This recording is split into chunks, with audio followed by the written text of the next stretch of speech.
RW. Hey, what's going on? Welcome to another exciting episode of All Our Yesterdays. I'm just having some real weird issues with my computer zooming in and out, but we don't know where our guest is, so we went live because you either go live or you lose the spot. So we're hoping that he is going to be here very soon, and hopefully I can figure out why my thing keeps zooming. But anyways, welcome all. We got Kevin and Hello. me for now. So So the plan was we were having an animator who is very renowned, like all over the place. He's worked for a very long time in the business, and not just like little small things. I mean, he started little small things and he's gone up to some pretty big things. But his name is is it? I think it's Sito? Tom Sito. I Sito? think. Yep. Okay. Yeah, Tom Sito, who's worked for Dreamworks, worked for Disney, worked for you said he started with Dixie cups, so that's pretty crazy. Yeah. So, like I say, there is some times where certain browsers won't work with certain computers or whatever, or with StreamYard. So maybe he's trying to figure that out, or maybe he fell asleep. I don't know. It's a possibility. Either way, I mean, it's always for some something reason he doesn't get in here. Reschedule. We'll get him back or whatever, and we can just chat about different things. And not to turn it dark, but today is the anniversary of 9/11. Yeah. So I remember that day. I actually was married at the time, and my then wife was actually in New York City at a meeting for somebody, I forget who. And my sister had texted me and said something about a plane hitting the World Trade Center. And a few weeks before that, I had seen this thing on Google or the news or something, and it was a recap of a time that a Cessna or something had hit the Empire State Building. And so I was like, no, you're wrong. It's just that there's an anniversary thing of a plane hitting the Empire State Building. It happened like a long time ago, blah, blah, blah, blah, blah.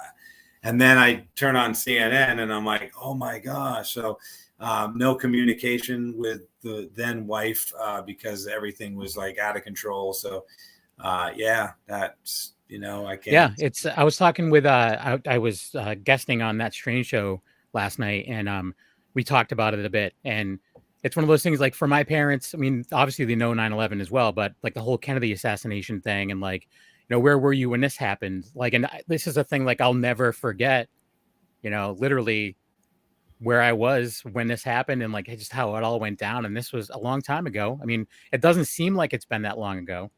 Yeah, it's crazy to realize that it's been as long as it has been, and that there's a lot of kids that have come up, like nieces and nephews of mine, that they weren't around when this happened. So it was like kind of like it's weird. It seems like it was just a year ago, and it's still stuck in my mind. But I was actually working in Fitchburg, Massachusetts, at AJ Wright, which is a company owned by TJX. It used to be owned by TJX. They went out of business. TJX is TJ Maxx Marshall's Home Goods. Oh yeah. And it was more of like a urban, like lower income TJ Maxx. Basically, it was like more urban brand stuff. And I was loss prevention there, and I had my own office. And I was in the office, and I had a radio. There was only one station I can get in, and luckily it was like the rock station in the area.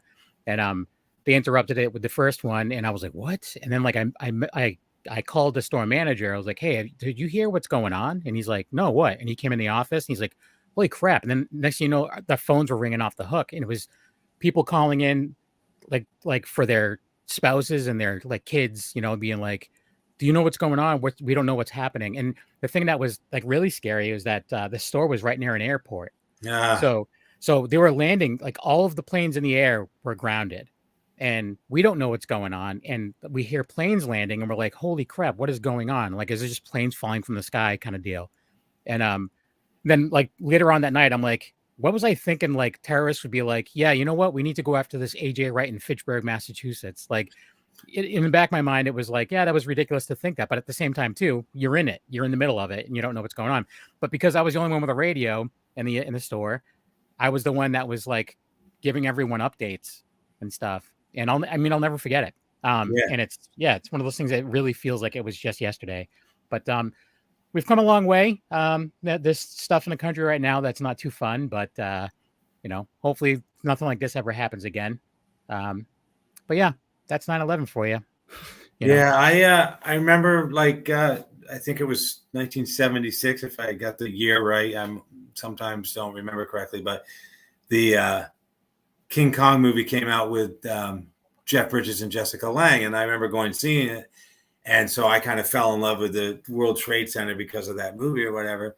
And in '86, a friend of mine, mom was going to go to New York City for Christmas time because she always wanted to see Rockefeller Center and the lights and tree and all that stuff. So they brought me along. And so, you know, I went to the top of the Trade Center. And then a friend of mine in the '80s moved from Vermont to Long Island for a while. So I took a train into the city, and I was at the top floor, not the outside, but the top floor inside.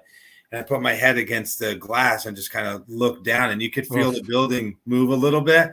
And I was like, that is weird. So you're a braver man than I am. I would never. I would be as far away from those windows. I'd be right in the center of the floor. Like what's the one that's in Chicago where you can go out and like you can go out a little walkway. Tower, maybe. Yeah, and it's like a clear bottom. Yeah, no. Zero way that would ever happen. Yeah. So this is all things that have started. Like I wasn't that much afraid of heights when I was a kid. I grew into it, I guess, because I used to jump off the roof of my house when we lived in Northborough, like into the pool, stuff like that. Like I don't know what it was that got me afraid of heights, but I remember in 6th grade we went on a field trip to New York City. We went to World Trade Center, and we stood at the base of one of the towers, and I just looked straight up. And I felt like I was going to vomit, like just looking straight up. Cause I was like, you can't see the top of this building. And it was too much. Like, I was like, this is too much for me. I can't deal with this. And maybe that was the start of it. But at the same time, we went to Statue of Liberty that same trip. And of course, the elevator was broken. Like from what I understand, whoever goes there says the elevator is broken. So we walked up like almost the whole way. And they said, once you get going, you can't turn around and come back. Like it's not how it works. You can't stop. You have to keep going. Yeah. So we were all kids. So we're like, yeah, let's do it. And, you know, we made it up a good distance, but yeah, I don't know. I mean, New York is a definitely a special kind of place. And when I was in 6th grade, it was a different kind of place. It was definitely more, I can remember as a kid driving through like on this big bus going through Times Square, and it was just like adult, like sex shops everywhere. It wasn't run over by Disney yet, you know, so it wasn't like made family friendly. New York, we watch a lot of those Netflix documentaries or whatever. And there's one on New York, especially that's like back then it was like this and now it's like that. And it was a scarier place. But yeah, I went to the Empire State Building. I think it was that first time in '86. And I went to the top outside and I stood right next to the tower that, you know, would be the one that King Kong grabbed onto in the 33 I think it was 33 version. And I looked straight up to look at it. And with the clouds moving, I like fell back. Yeah. Luckily, I wasn't like near the edge of anything, but I fell onto the pavement of the top of the building, and everybody looked at me really weird. But it's like a wicked vertigo thing. Oh, totally. Yeah. It's great. I haven't been to New York City in a long time. I mean, I've been wanting to go. Especially since the pandemic, to be honest, because there's a lot of bucket list things in New York City that I want to do. And I've gone to New York a bunch of times. I've played in Manhattan. Like my band has played in Manhattan. We've played in Brooklyn, stuff like that. But that was always like, all right, we're driving there, we play a gig and then we come back kind of deal. But there's a lot of comedy clubs that I want to check out in New York City. And I went to see Conan a couple times. He actually like called me out twice. I talked to you about that. Yeah. It was all in the pre-show stuff though, unfortunately. But there was one where he said it was a pleasure meeting me, which was weird. Like in the actual monologue, like, oh, pleasure meeting you, ma'am. Pleasure meeting you, sir. I think that was with Robert Wool was on the show. Oh yeah. From, the first Batman movie. Yeah, he was on promoting Arliss. This is a long time ago. So But yeah, I mean, New York City's it's awesome. My friend lived in Brooklyn for a long time. I almost moved to Brooklyn. He was trying to talk me into moving out there, and I'm glad I didn't. Big cities are not for me. Like I hate Boston. my favorite part about Boston is getting out of it, like leaving. I think it was 96. I was working at a theater in South Burlington, Vermont, and I wanted to be on the FX back when FX first came out on the scene as a network. Mm-hmm. They had cool programs like Breakfast Time, Back Chat, Personal FX. They showed In Living Color. They showed all these other old shows, but they had all these, original programming. So Yeah. I went out to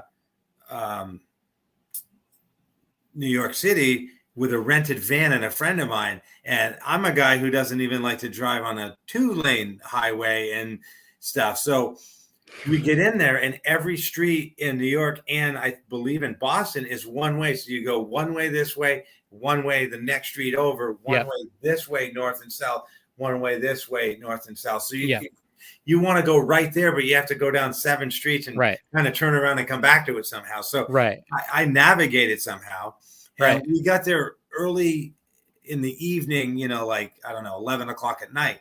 So we parked on the side of the street, which is legal at night, but then at like 6 a.m., you can't be parked on the side of the street anymore.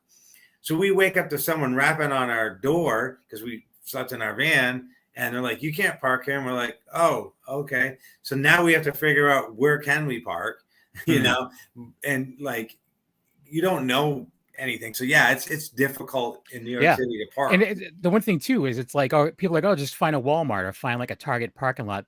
There's no such thing as a Target parking lot in Manhattan. Like if there's a Target, it's like part of like a giant building, and good luck.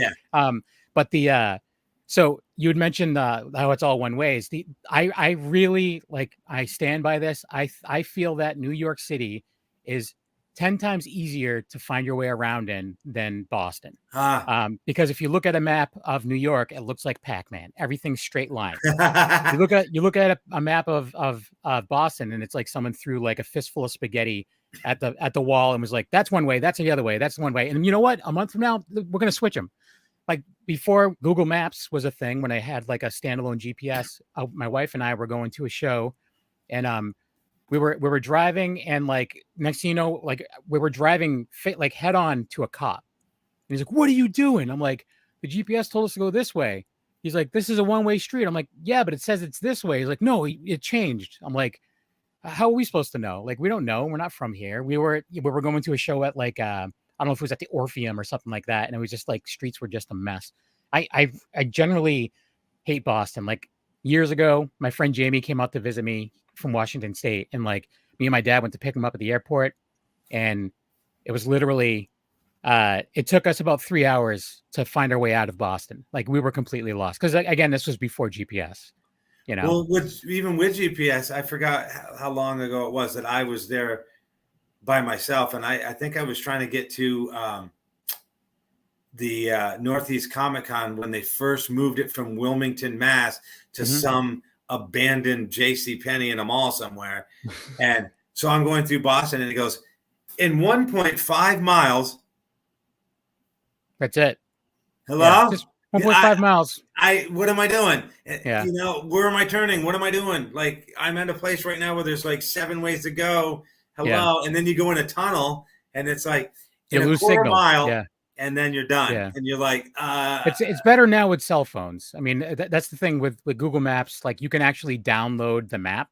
Yeah. Like, you can do that. Like, I do a couple times a year. Like, I'll download the map of like the Northeast or whatever. So that way, if I happen to be in an area where I don't have cell service or whatever, it'll still calculate where I'm at or do its best, Yeah. As opposed to the old days where I would go the wrong way down a one-way street because it changed, or I would tell me to take a right and it's like a body of water, Yeah. But yeah, the good old days, Tracy and I, a few years ago, were going to Saratoga Comic Con, and it was taking us a different way. And we're like, okay, whatever. And then it goes, in 1 mile, arrive at destination. And so we're at a 4-way with like farmland and stuff. And it goes, you have arrived. Don't You're like in the middle of the road. Con to me. Yeah. And when I deliver pizzas, it's like, go this way, go that way. And I go 3 miles down a road, and then it goes, turn right. So I go, okay, turn right. And it goes, on your second right, turn right. And I'm like, okay, I turn right again. And then it's like, turn right. So then you turn right. So you've done Brings you right back to where you were. You've done 3 rights. And then it goes, now turn left. And it brings you back to 3 miles where you just started. And I'm like, dude, I'm trying to deliver this guy's pizza. Why would you bring me 3 miles down here, turn me around, and then bring me back a completely different direction? So, yeah. Yeah. Well, whatever. I mean, it's still better. I mean, I don't know. Back in the day, printing out the MapQuest maps and like driving with them in your hand, just like trying to figure out. That's why I was going to Philly to visit an ex-girlfriend when she was still my girlfriend. She was going to school out there, and I missed my exit on the highway, and I was like, I don't know where I am. So I just pulled over and I put it in reverse. I pulled into the breakdown lane, put it in reverse, and just jetted backwards. People are beeping at me, whatever. I'm like, I don't know where I'm going. So I'm just going to do this. If I get in trouble, so be it. They'll tell me where I'm going at least. Right. Yeah. Yeah, I don't know. I don't miss those days. And it's a different time. Like my dad always brings it up. Cause my dad was born in like 39. So he's an older dude. He's still with us, which is awesome. But, he's always, there's certain things he always brings up. And, one of them is that when I was a kid, I would always ask him, like, how do you know where you're going? Like, how do you know how to get to these places? And he's just like, that's always stuck with me. He's like, I don't know how I know how I'm getting there. He's like, we just go out for a drive, like on Sundays as a family. And like, we would just go. And then we'd turn around, come back. Like, but you have to remember which turns you took, Yeah. And then he also, go ahead. I was just going to say, like, my ex-wife and I would go down to Indiana to visit her family, and you'd be like, right, left, right, left, right, left. And you'd go, okay, red house, turn here or whatever. And so when I went back one time, she was like, hey, can you run over to such and such and get me such and such a thing? And I'm like, yeah. And like only being there one time, I was able to, remember where I was going. But yeah, I think a lot of it is just memory going this way, going that way, Yeah. But, so we have Pinata Time in the chat. He was on for when we had Jerry Reese. Yeah, Jerry Reese. So our guest is running late. We don't know where he's at. Let me just look. Yeah, again. So Pinata Time, by the way, I checked out some of your stuff. I really liked it. I subscribed. I think you subscribed back. I really dug it. It's fun. It's funny. If you ever need voiceover work, let me know. Hey, don't pick him over me. Come on. No, we can do it together. No, for real. It's something I've wanted to dabble in for a long time. So if it's something, let me know. Obviously free of charge. And if anything, I'll pay you to do it. I'm just kidding. I can't do that. My wife would murder me. But yeah, so if Tom doesn't show up, we will reschedule him. Yeah. And I don't see another. Yeah. I don't know what happened. So he may not be, but we appreciate that you're checking in. Cause this is a good one. So hey, let's bring Pinata in. At some point, if you want to come on, we can definitely do that. We can hook that up. I really, those who are watching after the fact, go check out Pinata Time on YouTube. Animated stuff like he's doing it himself, and it's fun. I really like it. What were you saying? Oh, another thing that my dad pointed out that I used to ask him all the time was like I used to panic because I'm a little panicky guy. I'm not little though. And whenever there would be a sign that says "Do not pass," like no passing or whatever, I thought that meant you couldn't pass the sign. So I thought he was going to get pulled over, and I was like always looking for cops. And then also there would be the blind driveway sign, and I was like, how do they drive if they're blind? I thought that meant that there was a blind person who lived there and they drove, and that was their driveway. He's saying he would join the show sometime. So yeah, we'll do it. We'll have Pinata. And then there was like all those, like there was just a little dumb, like I know it's bad to say, but like the sign of children at play, whatever. There was always a girl falling, and I'm like, I would comment on like how clumsy these kids were, stuff like that. But like I was serious. Yeah. Like I legit thought that was the case. But yeah, I don't know. When you're a kid, things are different, especially when we were kids, because not all the information was there, Yeah. But so you were talking about how there's another Comic-Con coming up that you may go check out. It was actually, I believe it was the first con I ever did in 2014. And I think I did it a couple years in a row. And then I moved to, Vermont. Mm-hmm. It was probably maybe 45 minutes away from where I lived then. And now it's 2 hours. But whatever, but it's called Grand Estate Comic Con, and Mhm. it's next. I don't know if it's Friday, Saturday, and Sunday, or Saturday and Sunday, but I'm gonna go check it out on Saturday because Sarah Douglas, who was in Superman 1 and 2, Doug Jones, Mick Foley, Todd Habercorn. Those are the people that I can kind of remember right off the top of my head. I'm looking it up now. Yeah. But so I don't know, like, New Hampshire's not that far from me. Yeah, it's Manchester. It's at the Manch Vegas. Good old Manch Vegas. Yeah. Guests. I'm looking at the guests now. Let me see. I'm gonna share my screen. How about that? Share screen. Doobly doot. Here we go. All right. So yeah, there you go. Oh yeah, Julian Glover from Star Wars and Raiders of the Lost Ark. Janet Varney. I don't know. Her face is very familiar. I'm actually Doug Jones would be a big get for me. I bring him up a lot. So I was just at a con recently where I interviewed. Oh, I didn't interview. We've had him on my regular show numerous times, but I moderated his panel. David Howard Thornton from the Terrifier movies. He plays Art the Clown, and Art is a silent character, so he's got to emote through, lots of prosthetics, right? And I was like, there's only certain kind of people that can do that, and I always reference Doug Jones because Doug Jones, he's amazing, obviously, but he can sell a character with having no words whatsoever, and he's completely covered in foam latex, and you can feel for the character, so he's amazing. Mick Foley, obviously, he's awesome. Tobias Jelinek, I'm not sure who that is. Let me look.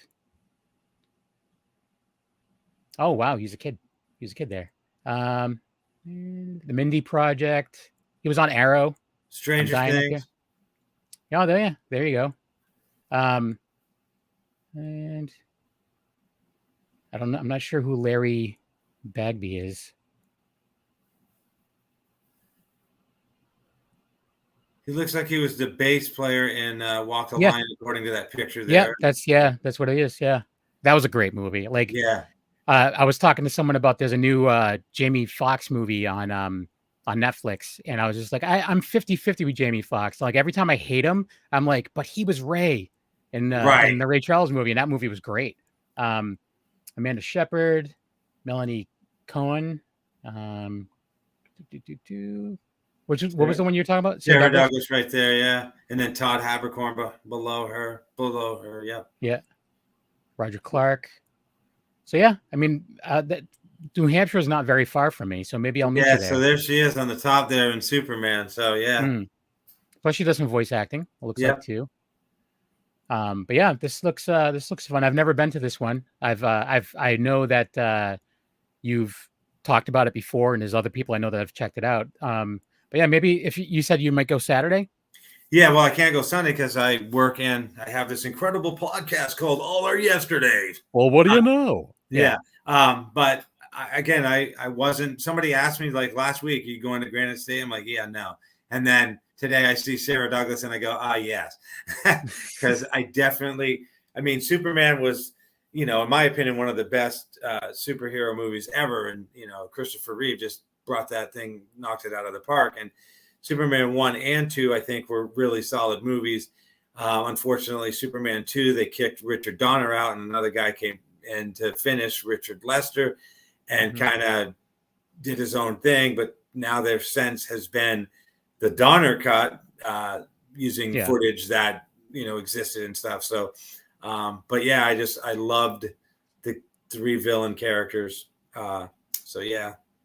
So yeah, let me know if you're gonna go for sure. Because oh no, I am. Tracy and I are gonna go. I'm guessing we'll probably try to get there early to get back early because 2 hours there, 2 hours back. Yeah. Pop in, say hi to some of the people that will probably be there that know me. Again, I'm not sure if I'm cosplaying or not. Well, how long? I mean, like feasibly, how long do you think you'd be there? Probably like 15 minutes. Probably. Oh, that's no cool. No, yeah. It's like, hi, bye. Just turn around and walk out. No, probably a couple, probably 2-3 hours. 2-3 hours. 2, 3, 4. I think it's probably about an hour from me. Okay. So yeah, maybe I'll meet you up there. Yeah. Cool. I don't know what time it starts. I don't know how much it is to I get think it in. probably said it on there. It's probably Yeah, probably probably. like 10 or 11, maybe 9, 10 or 11. You're gonna try to get there for opening? I always try. Yeah. Uh, Have you ever seen the Home Movies episode called History? If you like old Superman movies, it has a nice reference. So Home Movies, that was like the squiggle vision. Uh, remember like Dr. Katz like had the squiggle vision, like the old Dr. oh yeah, Katz yeah, like yeah. animated show. It was kind of like that similar. I don't even know. It may even been the same dude. Um, and John H. Benjamin or H. John Benjamin, one or the other, who's actually from my town. He's from Worcester. Who is now famous for being the voice of Bob and Bob's Burgers. He was one of the voices on that show as well. But yeah, that was a fun show. That was an early Adult Swim show, like early on Adult Swim. Yeah, and it's fun. It holds up too, like very minimalistic animation. Like they've kind of gone back to that on a few shows now too. But yeah, I don't know. I'm a big Quigglevision for season 1, then season 2 and 4 were Flash. Yep, same studio and same creator as Bob's Burgers. Oh, I didn't realize that. That's cool. Have you ever watched Bob's Burgers? No. It's fantastic. I have been watching the new Beavis and Butthead on Paramount Plus, and man, those guys are dumb, but they just crack me up. Like I've never been a Mike Judge. I've never been a Mike Judge guy ever. Wow. Like, I mean, it's that being said, I've never been a Mike Judge animation guy. I like Office Space. I think he did another movie too that I liked, but I'm not a King of the Hill fan. I'm not a Beavis and Butthead fan. I don't know what it was. I mean, I get it. I understand. A lot of my friends love it. Home Movies is his favorite show, so I go on about it sometimes. There's nothing wrong with that. It's a good time. And actually, I don't know if you're another show that John Benjamin does. He's also the voice of Archer on Archer. That show's fun too. Let me see. Never got into Band Butt. I'm assuming Beavis and Butthead. B and Butt. Okay. Oh, yeah. King of the Hill, he enjoys though. Yeah, I don't know. It's one of those shows that puts me to sleep. It's just, even though I like Pam Adlon does the voice of Bobby, and I'm a big Pam Adlon fan as well. Like, I don't know if you know who Pam Adlon is. She's an actress. She's got a show on FX, I want to say. That's really good. But she was on Lucky Louie. She played Louis C.K.'s wife on that show. She's a character actor. She's pretty great. She's tiny. She's been doing stuff forever. If you saw her, you would be like, oh, that's her. She does the voice of Bobby Hill. But yeah, I don't know. I'm all about, I love animation. So it would have been cool to talk to Tom today, but there's always next time. Yeah. I keep looking, and I don't know what happened. It's weird because this is it's happened a few times, and right. It always looks like we're like, hey, we got Ryan Reynolds next week, and then Ryan Reynolds didn't show up. We're sorry about that, but literally every time it happens, it has nothing to do with us. So, yeah.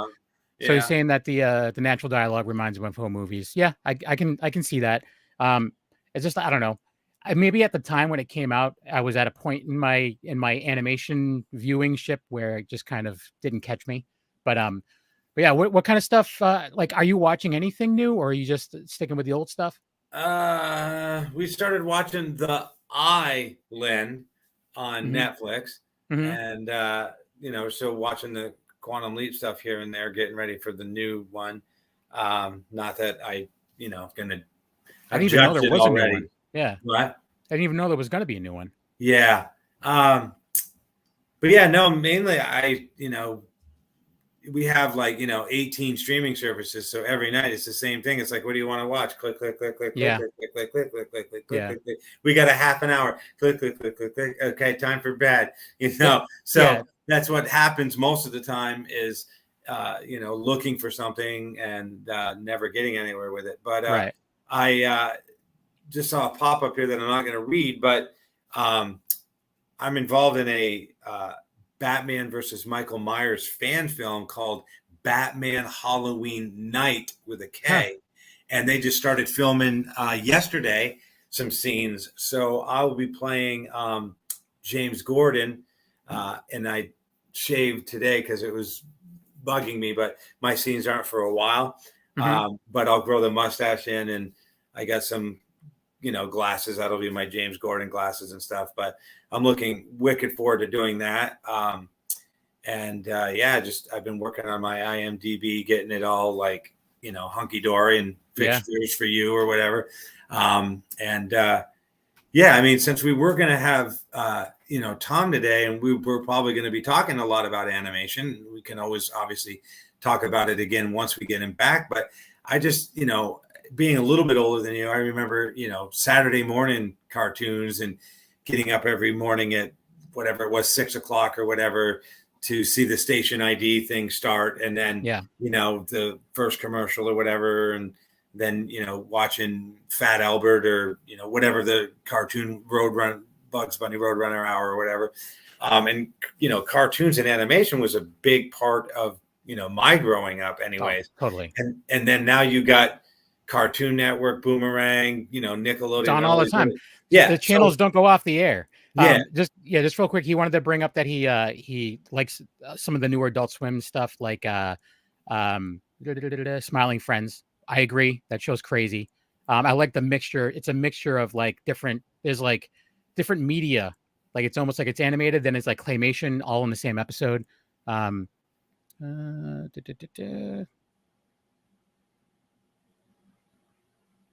Yeah. Well, no, we'll definitely have you on sometime for sure. I'm in the same boat as you. So the thing with me is that I would wake up super early on Saturdays, and we only had one TV in the house. So I would have to have the volume like really low. So I'd have to be really close to the TV because I don't want, like, the living room is right off my parents' room was right off the living room, and I'd have to be right on top of it. And same deal. And it would even be to the point where like at some point there's going to be some shows on you don't really care about. So you're going to flip between the 3 channels, then find out, which one you like. And then like you'd sit through one because you didn't want to miss the start of like a show you wanted to see. Like, all right, great. I have to sit through. I'm just going to say this because even though I liked it, like I'm going to sit through Muppet Babies because I don't want to miss the start of, Foofer the dog. I don't want to miss that, But then even Sundays too. I don't know about your area, but in my area, they played cartoons on Sundays, but it was always like early in the morning. It was always stuff like Davy and Goliath, the New Zoo Review, stuff like that. And then they would play some not as like on demand cartoons, but I would do that as well. And then Saturday was a Sunday afternoons. WLVI channel 56 would have the Creature double feature. That's where I would see some like the like Godzilla stuff and like Gamera, stuff like that. It's, I don't know, those times are long gone, but I think we talked about it before too. Like they would have the preview night, like before the new season started, and you're like, oh my God, I can't wait to see this show. This is crazy. Like, and then you would, it was so different back then, Yeah. And people who didn't live it, you try to explain it to them and they're like, whatever, but no, it was like, you couldn't just turn on the TV or a streaming service or go online or watch it on your phone. You had to watch it when it was there and hope that, if you're, back then, if you were lucky enough to have a VCR, you could possibly record it.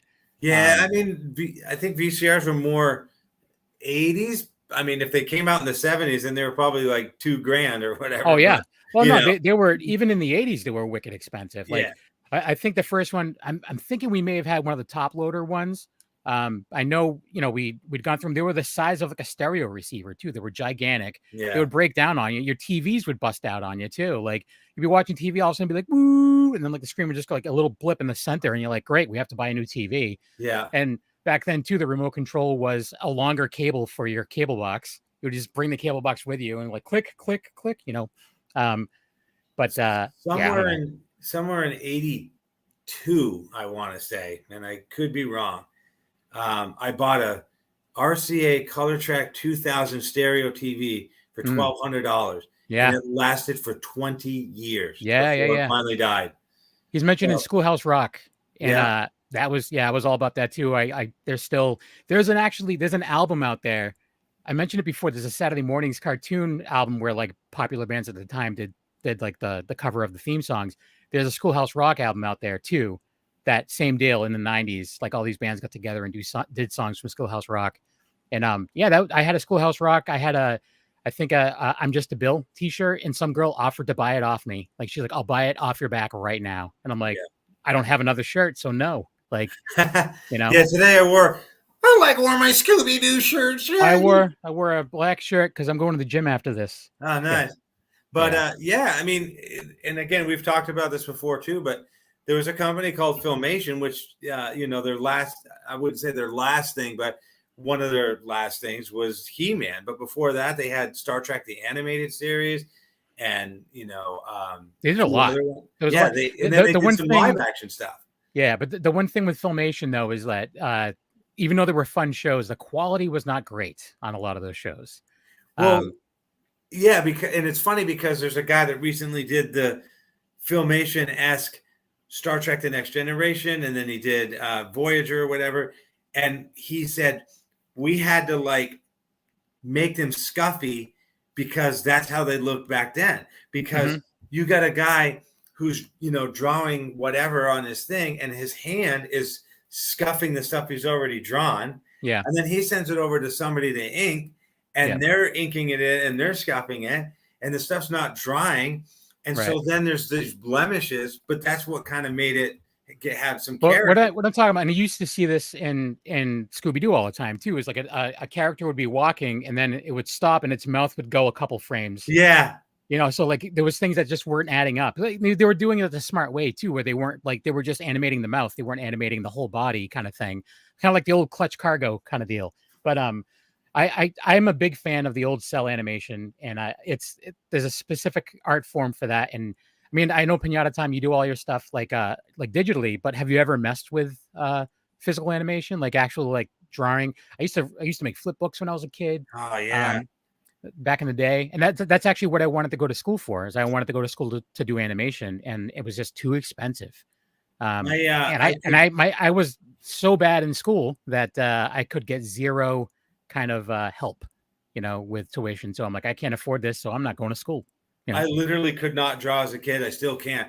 But I had a small book of paper, you know, like half the size of this or whatever, and I draw a plane here, and I draw a plane here, and then I'd redraw them on every page, and then I'd put lines as if they were bullets or whatever, and then I'd make the plane explode, and then I go, and it would work, but it was very stick figure-ish, so it wasn't really that great, but it was just that's cool too, like, though. look what I made. And that's the thing, like, so we're talking about, like, he mentioned Adult Swim and like shows like even like Dr. Katz and shows like home movies, and that was very simplistic art as well. Like that was, you know, not super detailed, but what sells it is the story. And like, so stick figures and stuff like that, that's nothing, you know, that's still, I mean, there's shows that I watch, the animation, like even the character development, like visual of it is not fantastic. It's very stylized, but it's not. But he mentioned Smiling Friends. That's very squiggle vision, very different, weird, like style. But the show's good. It's funny, and that's all that matters. Is as long as the show's entertaining, right? Yeah. I mean, that's why, because I mean, obviously, I dabble in horror way more than anything else, and I watch a lot of independent horror, and a lot of the production quality is not fantastic, but if the story's good and the people that are portraying the story are good, even if the video quality is garbage, and sometimes even if the audio quality is not great, I'm still get involved. Like I still get like, you know, I'm still sold. Yeah. But, and speaking of horror, you and I both entered that Face of Horror thing. Oh yeah. And it's funny because I'm like, hey, vote for me. And all these people are like, I'm in it too. I'm in it too. I'm in it too. I don't know about you. And I'm like, I'm out. I'm like, literally. I haven't voted. I've only voted for other people. I haven't voted for myself. So my friend Ryan, also my friend Mandy, who's like his significant other, she's an awesome makeup artist. Like she does like really cool, like she's on Instagram, Mandy Strange Effects. She's awesome.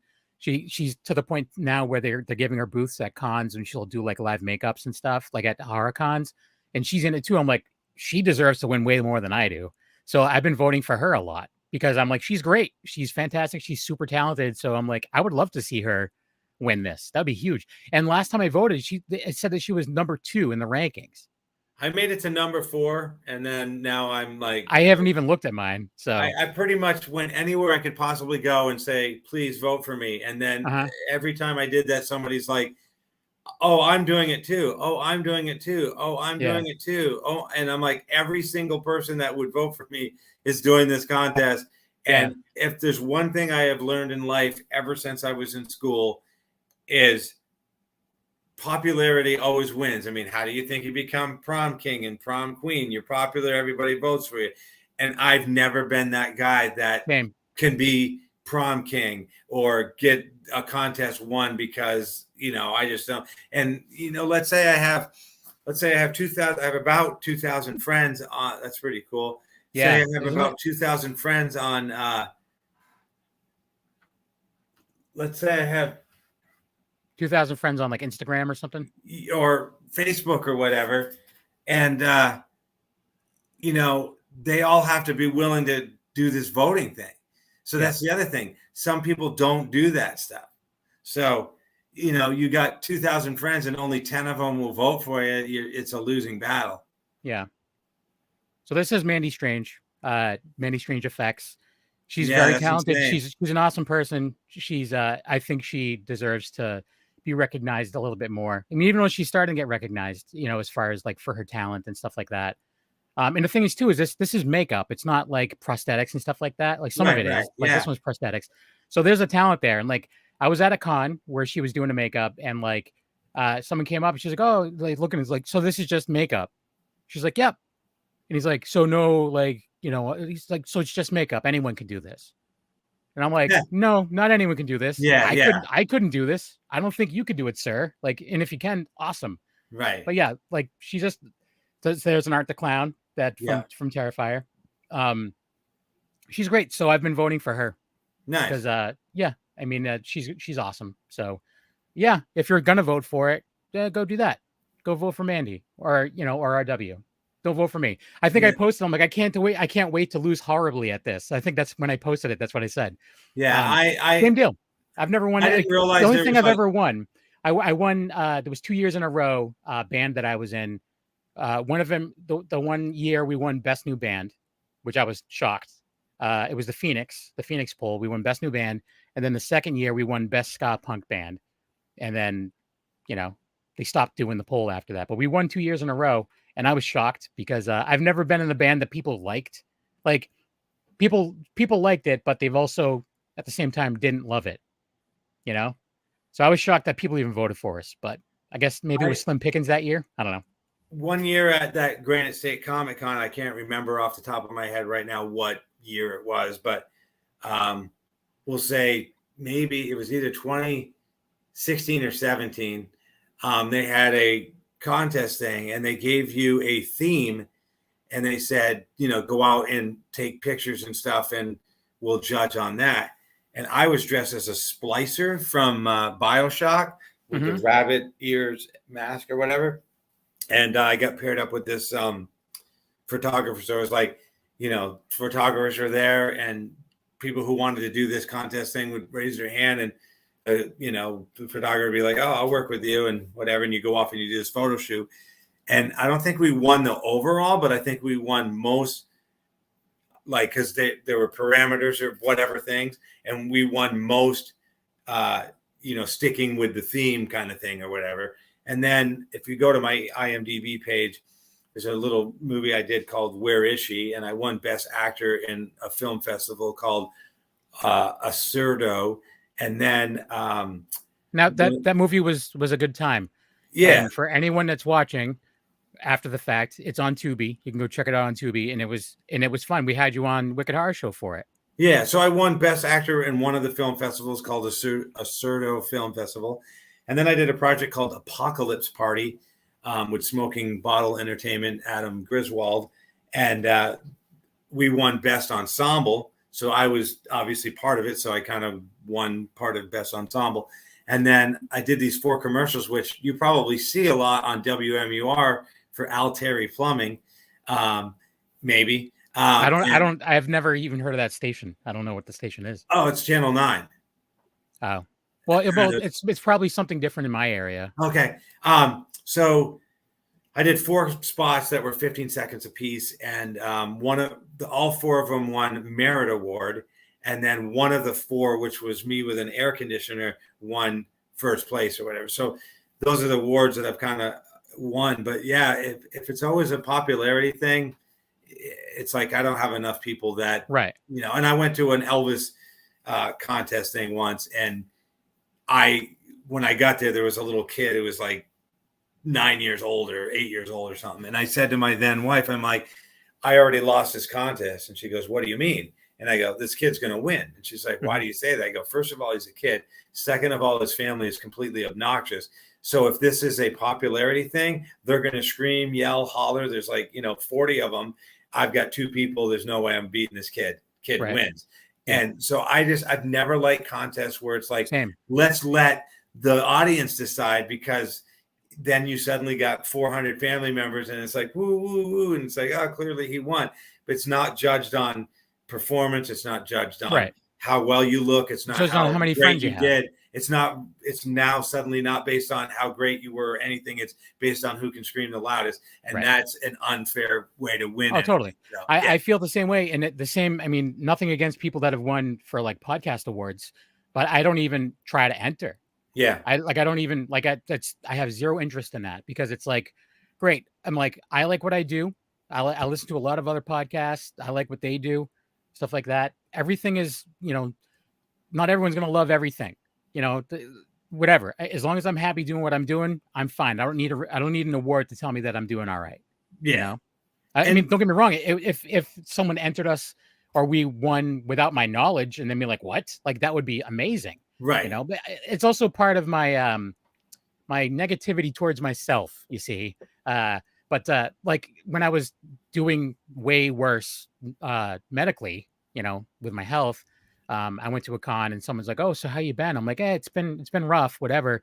And they're like, well, what have you thought about doing, like a crowdfunding, like a, whatever, to help you pay for medical bills? I'm like, no one cares about me. I don't want to do that, because I would feel horrible asking my friends for money. I'm like, that's not what I'm going to do. I'm like, we can make it work. I'm like, I'm not going to go and ask my friends that are also struggling to help me pay my bills, And then at the same time too, it's just like, I would feel guilty doing that. I mean, don't get me wrong, if it was like, I'm going to lose everything if I don't pay this like bill, whatever, I would still feel bad about doing it, but maybe I would think about it, but it's not my thing. I can't do it. I have friends that do it all the time, and more power to them. I just don't feel comfortable myself doing it, Yeah. And, I know, again, like I see my rating in this horror thing and I'm like, there's no way I'm catching up, like whatever. And then I look at my IMDb page and I look at all the stuff I've been very blessed to have done in the last 37 years. And I go, if I don't win this thing, is it the end of the world? Somebody else who maybe hasn't done all the stuff I've done gets to do this thing. That's what it should be. That you shouldn't be wallowing in self-pity because you didn't win because of whatever, but again, then there's that side of, well, they had 4,000 friends voting for him. I had 3. So that doesn't make it fair, but you got to just let it go. That's all it is anyways. And when I saw it, I'm like, whatever, I'll put my name, to see what, what actually comes of it, whatever. And like, then when I was just like, oh, you have to have all these other people vote. I'm like, so it's like, it's not like, all right, so Leo and I put together a podcaster awards for Scaricon, the last year that they were in existence in Massachusetts. And they had a very small panel of judges, but they were important judges. Like, so we had people we had the Dorkening Podcast Network, which is just me and Leo voting. We had Bloody Disgusting voting. Like, they actually would vote on this and stuff too. And then we had like people from the actual convention that would vote, stuff like that. So it was like, it wasn't like, all right, my friends are just going to fill the ballot box with my name. It was like, all right, it's just these 4 or 5 people that are actually doing the voting, and we're listening to all of them and we're voting. I think that's the best way to do it, is actually have someone, like a smaller panel of judges, actually review what you're doing and be like, yeah, this person deserves this. Right. As opposed to like, yeah, this person has way more friends than this other guy who's put in so much work, Like, you've put in how much work over the last 30 something years? It's like, whatever. Yeah. Just let's a little bit. Yeah. A little tiny bit. But yeah, I don't know. That's the thing too, is, you're good at what you do, and, your life's not over yet. Hopefully a big break comes for you. I would love to work with you at some point. I mean, if in that capacity, I want to dabble in that stuff myself, you know. Again, it's one of those things that since the pandemic, I'm like, you know, there's all these bucket list things that I've wanted to do, and I just haven't done them. And I'm like, now I think I should probably, you know, should I get off the pot, you know? Well, that's what happened to me in 87 is I was working at a pizza place, and my boss, Lisa Hamblin, was like, what are you going to do with your life? So 87, I was 22. And I'm like, I'm going to be an actor. And she's like, what have you done? And I'm like, nothing. And she's like, well, you should do plays. And I go, I don't want to perform in front of people. And so basically the quick story is she's like, shit, get off the pot. And so she's the one that made me do my first variety show was Weird Al with my permed hair and my mustache. And, you know, I haven't slowed down since. And, you know, my Internet Movie Database shows me active from 88 to now. So there might be a year or two where there's nothing listed, but it was something else I was doing that Internet Movie Database won't let me list. Right. Because they won't let you list everything. So like it's like, oh, he didn't do anything for these 2 years. No, I was out doing this other thing that you won't let me list. Like, you know, but there's also too, like you see, like there's some people where it's just like they have like a huge chunk in 2022. And there's nothing from 2020. I mean, obviously there was a pandemic, but sometimes productions take a long time. So it's like may have been in like pre-production, then they move up. They change the date because now it's actually the release date is this year or whatever, you know. But yeah, I mean, I don't know. You have nothing to be. You know, obviously, it's something to be proud of. Like, you know, I'd be proud if I was you. Well, I mean, I am because when I was a kid, I said I want to be on TV someday. I want to be in the newspaper. I want to be in a movie, whatever. And so I read the newspaper like more times than I can count. And I was on, you know, the local news a bunch of times and, you know, this thing, that thing. And I've done some independent films and show up in some, you know, major films or whatever. So everything that I said as a kid, you know, I pretty much have done. But the one thing as it's, you know, I haven't seen that marquee that says, you know, Ryan Reynolds and R.W. Martin in this movie. You know, that's the only thing I haven't obtained yet is the big, like, you know, me and Jim Carrey, me and Robin Williams, which obviously will never happen, or, you know, me and Ryan Reynolds, me and Tom Hanks or whatever. That's the only thing that's left is that. So I've done everything up to that and I'm just waiting for that thing. But yeah. Have I ever told you there was only one time I was on the local news, and have I ever told you about it? No. You're probably not gonna respect it as much because you're a big Superman fan. So when Superman died in the comic book, that collectible store I sent you the link to the other week, they actually held a funeral for Superman. They hired an actor to lay in a coffin, and place was wall to wall people. They passed out like armbands and everything. Wow. And I was like, I'm in a photo. Like there's a photo. Like, they took it like kind of like almost right over my shoulder. So like the biggest head there was me. And it's just showing across the whole place, and you can see the casket. And then the news was interviewing people and interviewed me, and they're like, oh, so blah blah blah, you know, Superman's death. And they're like, so are you here to mourn? I'm like, no, I'm here to just make sure he's dead. And they're like, what? I'm like, I hate Superman. I'm glad he's dead because I actually don't like Superman. Wow. Like even the movies or anything. I just the character itself. I don't like Superman. He's a goody two shoes, and I don't like that. That's why I like Batman, because it's darker, you know. But and it's funny too because like nothing. This is no negative thing, obviously, but some of the best and nicest people I know are big Superman fans, and it makes sense because I'm like, yeah, he's a Boy Scout. Like he's a good guy, you know. Truth, justice, in the American way. Right. But I grew up in the city. I grew up like having to fight growing up. Like there was a lot that I had to physically fight, like from like probably second grade up until like 11th grade. I had to like physically fight people on the regular to survive, like to make it home sometimes, you know? Wow. Yeah. And I grew up in the worst part of Worcester. Like I grew up in Maine South Worcester, which was the worst part of Worcester. And the Kilby Street Posse was like in my area. And I got thrown out of a tree. I've had like as a kid had knives pulled on me. I've had to pull knives on people, like ridiculous. You know, there's a reason I have a dimple. The dimple in my cheek is because I got hit in the head so hard. I had like a big, like swollen, like it was hard for a long time. That's after it went away, I had a dimple. Wow. Yeah, weird. So the guys who do Granite State Comic Con were doing massive Comic Con in Worcester there for a couple of years at the I forgot what that center is there. DCU Center? I think so. Yeah. So they did massive Comic Con there, 2015, 16, and I don't believe 17. So I think it was 2 years. It might have been 3. But I was going to say something else, and I kind of went to the DC Center thing instead. Yeah, we're talking about Worcester, and I was saying how it was like a really rough area, and growing up, and then you brought up that. So was it something to do with like the area not being great? No, it might have been Well, the thing I just brought up was Worcester was that thing, but then whatever we're talking about previously was something I was going to say about, but I don't remember. Oh no, that wasn't it either. I don't know. It's not that important. Whatever. This is been what a long day. ADHD. Yeah, I hear you. But yeah, I have no idea. We were talking about something. And, well, that area is getting better, which is a good thing. That's they're right around where the DCU Center is where they filmed stuff for the new Black Panther. That's where that movie Free Guy was filmed. Oh yeah, American Hustle was right around the corner from there.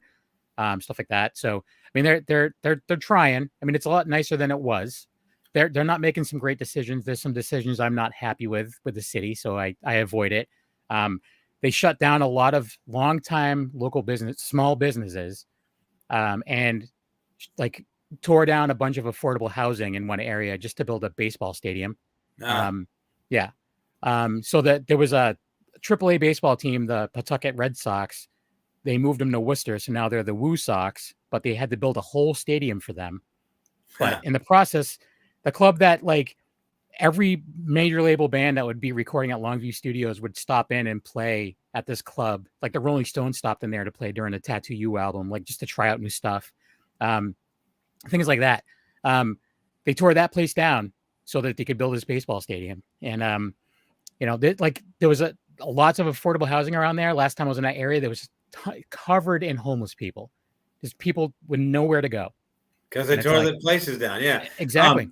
I remember what it was. So I wanted to be on TV so bad that one day I went to a race at a place in Barrie, Vermont called Thunder Road.